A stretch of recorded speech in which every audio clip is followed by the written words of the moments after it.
Hey, it's me, Danny Bailey, once again.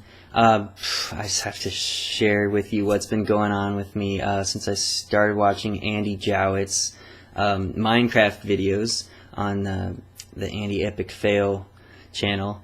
I had not played Minecraft at all, so it's just really fun to see Andy run around and do crazy stuff, and he knows a lot about the game already, so he, oh, text message. So he knows how all this stuff works, but hasn't really done the exploration mode before. Anyway, go watch it. It's really funny. But as he was playing, it got me thinking of like, well, what should I do? Because I don't really have Minecraft and my computer sucks. So I wanted to work you through my thought process here. I used to do some old programming. So I'll just move you over here so you can see my screen. Oops, that is a picture of me recording you. Or recording me. This is QBasic. It's a really old programming language. I hope none of you recognize what this is. So anyway, I made this map generator program. So I wanted to make myself an RPG like Final Fantasy 1 style. And so the first thing I wanted to do was be able to make a randomized world map. And you can see like there's little red spots, maybe you can't even see, on their map. But you know, I mean, this is just a visualization of what my randomizing algorithm could make. You know, some of them have like islands, huge land masses that kind of click together, and you could kind of change, like, you know, some of them look cooler than others, so obviously I need to work on the algorithm. Anyway, I got to thinking about the gaming itself, and I realized that it would be way too difficult. Here, I'm putting you back. It'd be way too difficult to come up with a whole game that's, you know, based on randomness. I mean, I was thinking the towns could be random, the map would be random, you run into monsters that are just, you know, scaled in power level.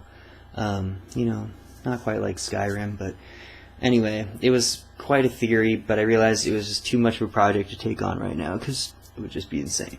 So, what I did instead was, I went back to my old Dungeons & Dragons 3.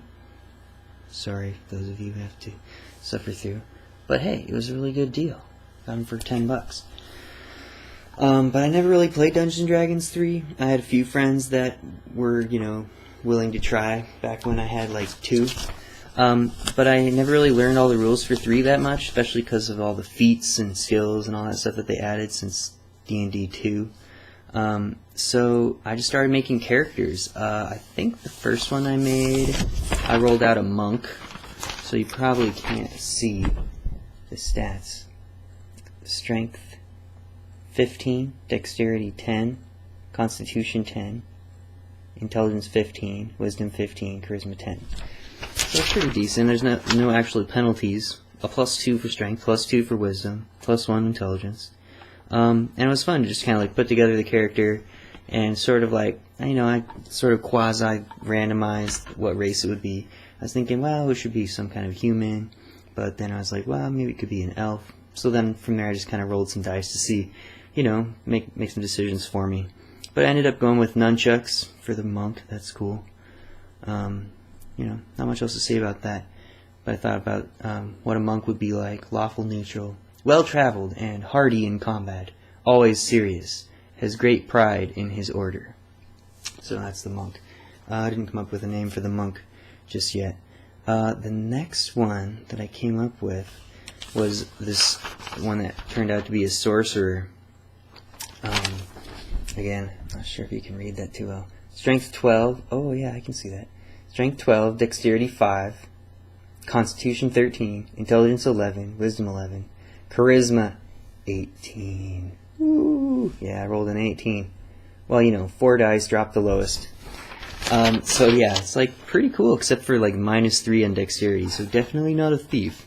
But I ended up going with the sorcerer route. It's going to be funny. I mean, I imagine this character, -3 Dexterity, but, you know, a +1 for Strength, would just be like mega clumsy. But 18 Charisma. Should be fun. Sorcerer.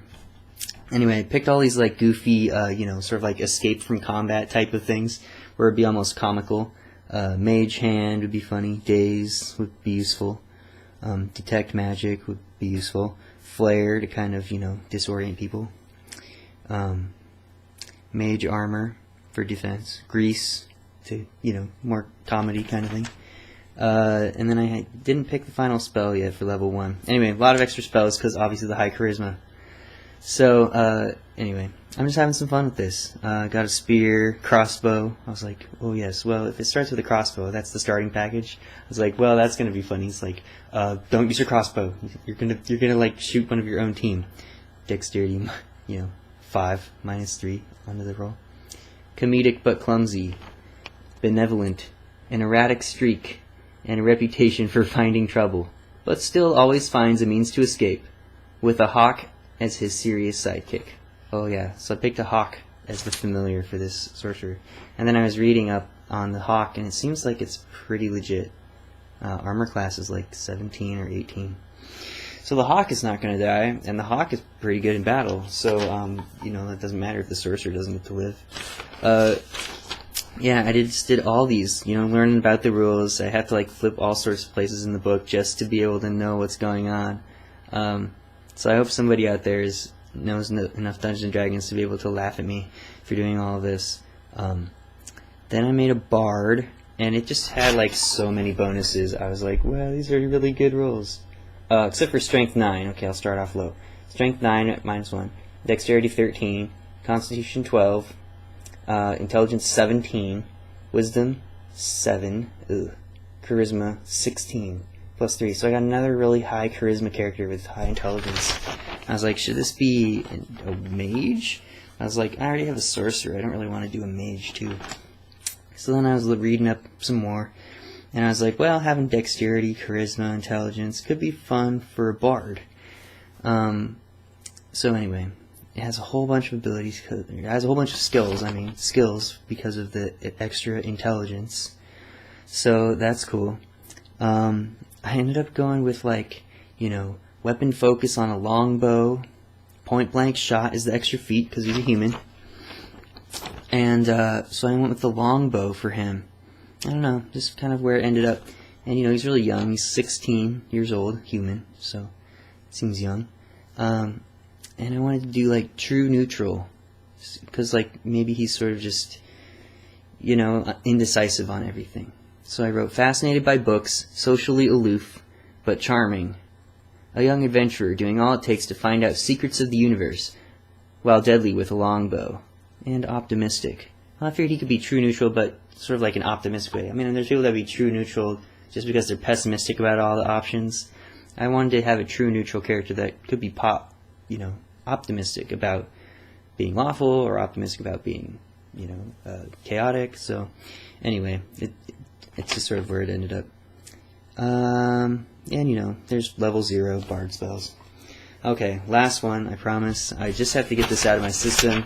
Because it was just kind of fun, and I learned a lot about the rules so far. I haven't actually done any combats, but I just did like a one-on-one just to see like what it's like. So I played like a goblin versus my monk, and the monk, you know, just like smash him with nunchucks. So that worked out for good. So then I made a dwarven cleric. Yeah, check out these.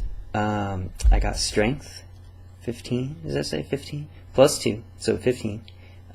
Dexterity 8 is -1. Constitution 11. Intelligence 8. Wisdom 13. Charisma 11. So yeah, strength is the highest. I guess it could have been a fighter, now that I look at it. But I just wanted to go with a cleric because the party kind of needed, you know, a healer side, because I already had a monk who's really, you know, sort of the fighter. I have a bard who's more like a thief, and then I have a sorcerer who's sort of taking the place of my mage.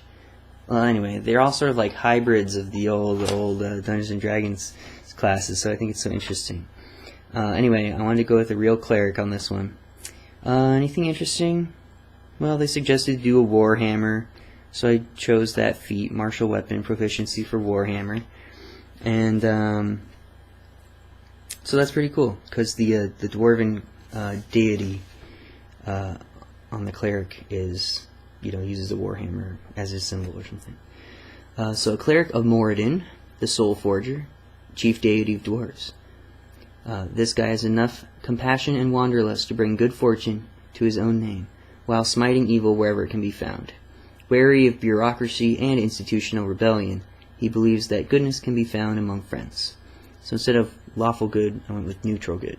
Just, doing the right thing by whatever means necessary. So anyway, sorry to labor you through all of that, but that's my Dungeons & Dragons sort of foray so far. Got 4 pages full of notes and just learning the game again for D&D 3. So if there's any gamers out there that want to get together and battle my wits, that would be awesome. So sorry, Andy, this is my response to your Minecraft thing. So 10 minutes versus all your 10 minutes of Minecraft. Anyway, maybe I'll have to do a battle next. Alright, I'm peacing out for now. Thanks for sticking around to the end.